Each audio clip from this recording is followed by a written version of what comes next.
আমি লালবাগ কেল্লার এই রিলসটা আপলোড দেওয়ার পর ম্যাক্সিমামই কমেন্ট করতেছিলেন যে প্লেসটা কোথায়, কখন গেলে এত ফাঁকা পাবো, এত সুন্দর পাবো। প্লেসটা হচ্ছে লালবাগ কেল্লা, আর আজকের ব্লগে থাকছে লালবাগ কেল্লায় কখন গেলাম, কোন দিন গেলাম, আর কিভাবে এত ফাঁকা পেলাম। সেদিন ছিল শুক্রবার, আর আমরা ডিসাইড করি যেহেতু অফ ডে, তো ঢাকার আশেপাশে একটু ঘুরে আসি। তো সেজন্য আমরা চলে গিয়েছিলাম 9:30টার বাসে ডিরেক্ট বঙ্গবাজার। আর শুক্রবার 9:30টার বাসে সিট পাওয়া তো সোনার হরিণ হাতে পাওয়ার মতো। যাই হোক, অনেক কষ্টে আমরা 5টা সিট পেয়ে গিয়েছিলাম। বঙ্গবাজার নামার পর ওইখানে আমরা নাস্তা করে নেই, আর তারপর রিক্সা করে ডিরেক্ট চলে যাই লালবাগ কেল্লাতে। এই রাস্তাটা মার্শাল্লাহ এত সুন্দর, আমার বরাবরই এই রাস্তাটা অনেক পছন্দ। যাই হোক, আমরা চলে আসছি লালবাগ কেল্লাতে। তারপর আমরা টিকিট নিয়ে নেই, পার টিকিট ছিল 30 টাকা করে।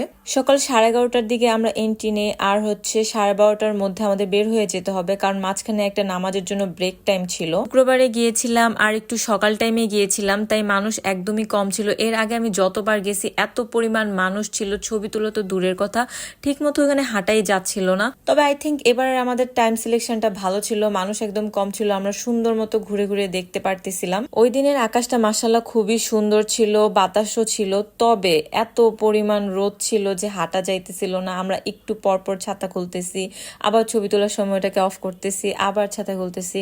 যাই হোক, এরপরে সেকেন্ড যে কমেন্টটা আসতেছিল যে ভিতরে ঢুকতে দেয় কিনা, ভিতরে ঢুকে কিভাবে ছবি তুললাম। হ্যাঁ, ভিতরে ঢুকতে দেয়, বরাবর ওইখানে ঢুকতে দেয়। আমি যতটুকু জানি, আমি যতবার গেছি ভিতরে ঢুকা যাচ্ছিল, তবে মানুষ কম ছিল বিধায় আমি সুন্দর মতো ভিডিও করতে পারছি। এর জন্য হয়তো আপনারা ভাবতেছিলেন যে কিভাবে গেলাম, এত ফাঁকা কিভাবে পেলাম। আপনারা চাইলে সকাল দিকে যেতে পারেন, আর যদি আপনাদের কপাল আমার মতো ভালো থাকে তাহলে আরো মানুষ কম থাকতে পারে।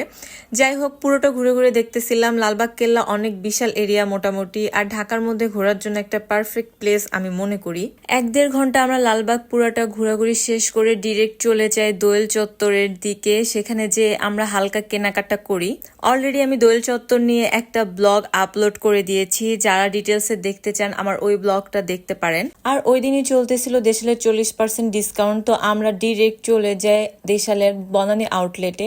আর ওইখান থেকে আমরা ভরপুর শপিং করি, আর শপিং করে ডিরেক্ট আবার ক্যাম্পাস বাসের উদ্দেশ্যে চলে যাই শিশু মেলাতে। আনফরচুনেটলি আমরা 6টার বাস মিস করি, দেন 7:30টার বাসে ক্যাম্পাসে ব্যাক করি। তো এই ছিল আজকের ব্লগ, আশা করি আপনাদের ভালো লাগছে। পেজে লাইক, কমেন্ট, শেয়ার করে পাশে থাকবেন। আল্লাহ হাফেজ।